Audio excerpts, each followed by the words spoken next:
তো এইভাবে করে কালারফুল পিঠে বানিয়ে দেখুন, একটা জায়গায় 10টা খেয়ে নেবেন তবু মন ভরবে না। আর পিঠে হবে একেবারে নরম তুলতুলে সব, দেখতে যতটা সুন্দর খেতেও কিন্তু ভীষণ ভালো লাগে, মুখে দিলেই কিন্তু মিশে যাবে, দুর্দান্ত লাগে খেতে। একবার শুধু বানিয়ে দেখুন, ভাবতেও পারবেন না পিঠেটা এতটা সুন্দর লাগে খেতে, কি মুখে দেওয়া মাত্র মিশিয়ে যাবে। নমস্কার বন্ধুরা, প্রতিমা কিচেন ভিলেজ ফুডের নতুন ভিডিওতে সকলকে স্বাগত জানিয়ে আজকে রেসিপিটা শুরু করছি। আর আজকে আমি আপনাদের সঙ্গে শেয়ার করব শীতের সেরা হাতে তৈরি পুর ভরা কালারফুল পিঠা। এইভাবে করে বানিয়ে দেখুন, বাড়ির সবাই খেয়ে তো অবাক হবে। আর বানানো যেরকম সহজ, খেতেও ভীষণ ভালো লাগে। হাতে গোনা মাত্র কয়েকটা উপকরণ দিয়ে পিঠেটা তৈরি করানো হয়ে যায়, আর ভীষণ সহজভাবে বানিয়ে দেখাবো। তো কিভাবে বানাচ্ছি বন্ধুরা, স্কিপ না করে পুরো ভিডিওটা দেখবেন। আশা করি আজকের পিঠা রেসিপি দেখতে আপনাদেরকে ভীষণ ভালো লাগবে। আর যে সকল বন্ধুরা এখন পর্যন্ত চ্যানেলে নতুন হয়ে থাকলে প্লিজ চ্যানেলটিকে সাবস্ক্রাইব করে আমার পাশে থাকবেন। আর যারা যারা ফেসবুক পেজটাকে দেখছেন তারা পেজটাকে ফলো করে আমার পাশে থাকবেন। তাহলে বন্ধুরা ফুল পিঠেটা বানানো শুরু করি। তো পিঠের জন্য ডোটা তৈরি করবার জন্য প্রথমে একটা বাটি নিয়ে নিয়েছি, আর এই বাটি মেপে দিয়ে দিব 2 বাটি শুকনো আতপ চালের গুঁড়ো।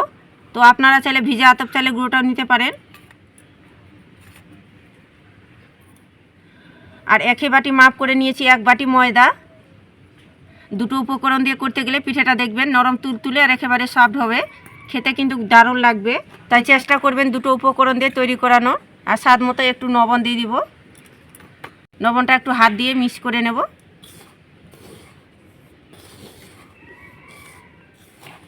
তো লবণটা দিয়ে মিশিয়ে নিয়েছি, যেহেতু কালারফুল ফুল পিঠেগুলো তৈরি করব, তার জন্য দেখুন 3 ভাগে ভাগ করে নেব।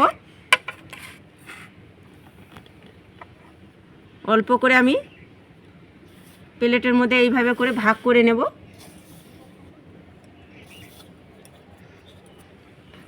তো দেখুন আমি 3 ভাগে তো ভাগ করে নিলাম। তো প্রথমে আমি জল দিয়ে মেখে নেব।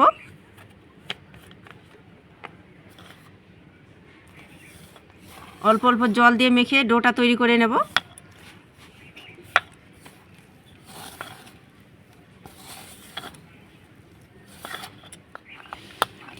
তো অল্প অল্প জলটা দিয়ে মেখে ডোটা তৈরি করে নিয়েছি। আর এখানে নিয়েছি আমি বিটের রস, আর এখানে নিয়েছি গাজরের রস। তো একইভাবে করে মেখে নেব। তো প্রথমে বিটের রসটা দিয়ে মেখে নেব।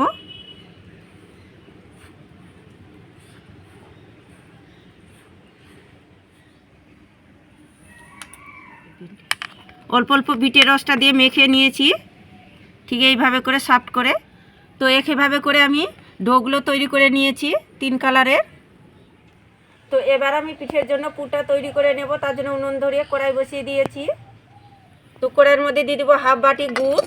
আপনারা চাইলে চিনি দিয়েও পুরটা তৈরি করতে পারেন। আর দিয়ে দিব সামান্য একটু জল। তো নাড়াচাড়া করে আমি গুড়টাকে গলিয়ে নেব।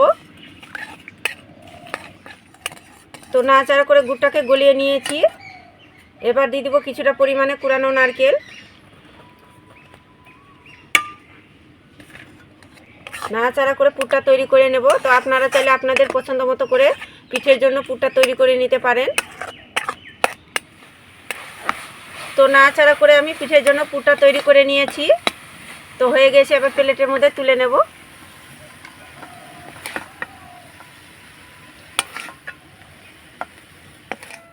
তো এবার আমি কালারফুল পিঠেগুলো তৈরি করে নেব। তো এবার আমি ডোটা থেকে লেচি কেটে নেব ছোট্ট করে।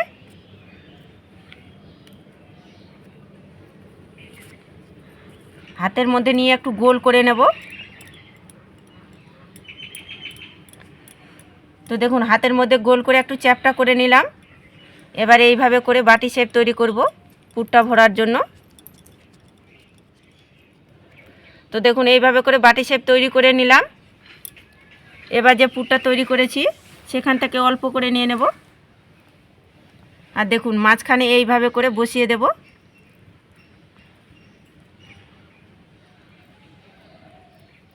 তো পুরটাকে মাঝখানে বসিয়ে দিয়েছি। এবার এইভাবে করে মুখটাকে মুড়িয়ে নেব।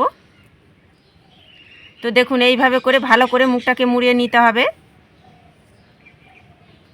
এবার হাতের মধ্যে নিয়ে গোল করে নেব। তো দেখুন হাতের মধ্যে গোল করে হালকা করে হাতের তালুটা দিয়ে চ্যাপটা করে নেব। তো ফুল পিঠেগুলো তৈরি করব আমি একদম ছোট সাইজ করে। তো আপনারা চাইলে বড় করেও তৈরি করতে পারেন। নিজেদের পছন্দ মতো করে। তো দেখুন এইভাবে করে নিলাম। আর এখানে নিয়েছি একটা সয়া ডিজাইনটা তৈরি করার জন্য।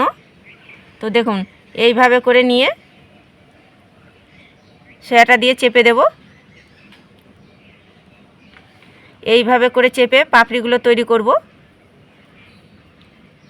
আর এইভাবে করে সয়াটা দিয়ে একটু চেপে দিলে ফুলের খুব সুন্দর পাপড়িগুলো তৈরি হয়ে যাবে।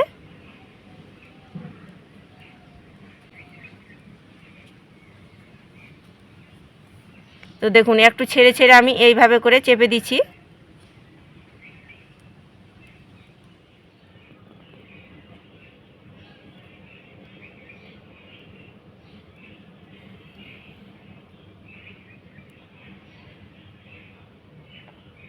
তো দেখুন এইভাবে করে তৈরি করছি। আবারও দেখুন এইভাবে করে চেপে দেব। ঠিক এইভাবে করে অল্প করে তুলে নিতে হবে।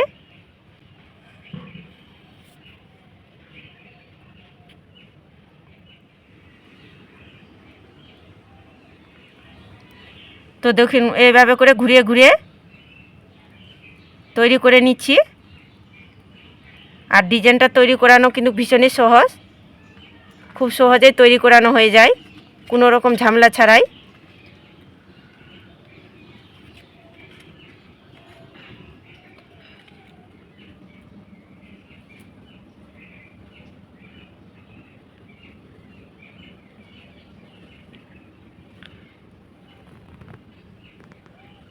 তো দেখুন এইভাবে করে ফুল পিঠেটা তৈরি করে নিলাম।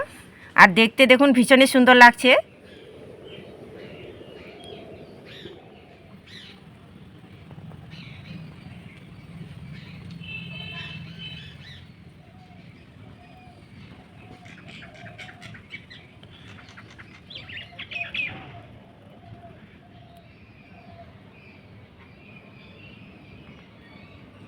তো দেখুন একইভাবে করে তৈরি করে নিলাম। আর দেখতে দেখুন ভীষণ সুন্দর লাগছে।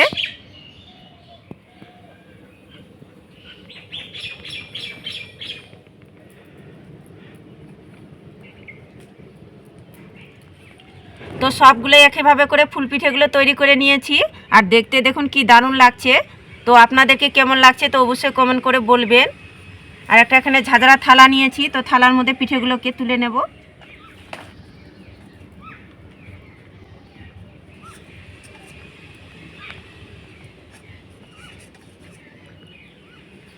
তো দেখুন ঝাঁঝরা থালার মধ্যে পিঠেগুলোকে তুলে নিয়েছি।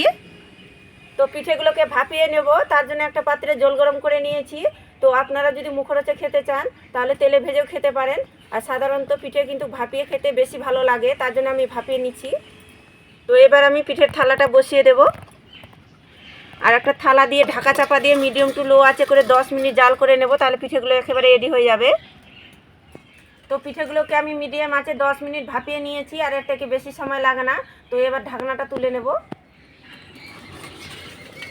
এই দেখুন শুধু ফুল পিঠেগুলো কি দারুণ দেখতে লাগছে, আর দেখে কিন্তু মন ভরে যাচ্ছে।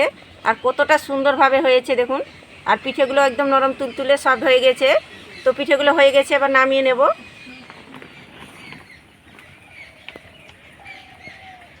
তো পিঠেগুলো অনেকটা গরম আছে, তো হালকা করে একটু ঠান্ডা করে আপনাদেরকে দেখাচ্ছি। তো পিঠেগুলো হালকা করে ঠান্ডা করে নিয়েছি। তো এইভাবে করে কালারফুল পিঠে বানিয়ে দেখুন, একটা জায়গায় 10টা খেয়ে নেবেন তবু মন ভরবে না। আর পিঠে হবে একেবারে নরম তুলতুলে সফট, দেখতে যতটা সুন্দর খেতেও কিন্তু ভীষণ ভালো লাগে। মুখে দিলেই কিন্তু মিশে যাবে, দুর্দান্ত লাগে খেতে। একবার শুধু বানিয়ে দেখুন, ভাবতেও পারবেন না পিঠেটা এতটা সুন্দর লাগে খেতে, কি মুখে দেওয়া মাত্র মিশিয়ে যাবে। আর প্রতিটা পিঠে দেখুন কতটা নরম তুলতুলে সফট হয়েছে। আর যেমন পিঠেগুলো নরম তুলতুলে সফট হয়, তেমন কিন্তু মুখে দেওয়া মাত্র গলে যায়। এতটা খেতে ভালো লাগে, দেখবেন যাকে বানিয়ে খাওয়াবেন সেই প্রশংসা করবে। তো দেখলেন তো পিঠেটা বানানো কত জলের মতন সহজ। তো আপনারাও একবার হলেও এই শীতের সময় এই পিঠেটা অবশ্যই তৈরি করে দেখবেন। এইভাবে করে তৈরি করলে দেখবেন বাড়ির বাচ্চা থেকে বড় সকলে খেতে অবাক হবে, আর ভীষণ খুশি হয়ে যাবে, আর খুব মজা করেও খাবে। তো আজকে আমার পিঠেটা কেমন লেগেছে তো অবশ্যই কমেন্ট করে বলবেন। আর ভালো লাগলে একটা লাইক করে বন্ধুদের সঙ্গে ভিডিওটা শেয়ার করবেন। তো ভিডিওটা এখানে শেষ করছি, দেখা হচ্ছে আবার নতুন কোনো রেসিপির সঙ্গে। সবাই খুব ভালো থাকবেন, সুস্থ থাকবেন। পুরো ভিডিওটা দেখার জন্য অসংখ্য ধন্যবাদ।